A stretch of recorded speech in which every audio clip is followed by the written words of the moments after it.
Сәлем достар, көбісі менен сұрап жатады, қалай заказ береміз, заказ беруді толық көрсетіңізші деп. Сондықтан бүгінгі сабақта біз бірге белгілі бір товарға заказ беруді үйренетін боламыз. Ол үшін каналға тіркеліп, лайк басуды ұмытпаңыз. Алдымен Pinduoduo'ға кіріп, өзіңізге ұнаған товарды таңдаймыз. Алдымен осы товардың суреттің фотосын көріп аламыз. Енді бұл товардың отзывтарын кіріп көруіміз керек. Мынау тұрған живой фотолар.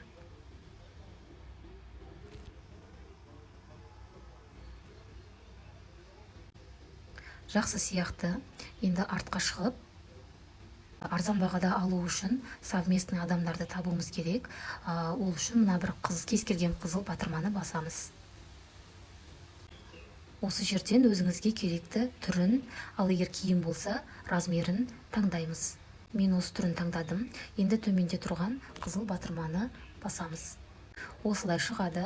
Бұл жерге сіз өзіңіздің 6 сандық пароліңізді енгізесіз. Ол сіздің туған күніңіз, айыңыз, жылыңыз болуы мүмкін. Бұл жерге карточканың артындағы 3 сандық кодты тереміз. Қызыл кнопканы басамыз. Каспиден төлем алынды.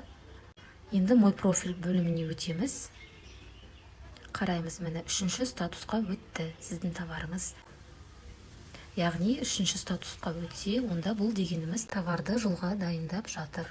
Заказ беруі түсінікті болды деп ойлаймын.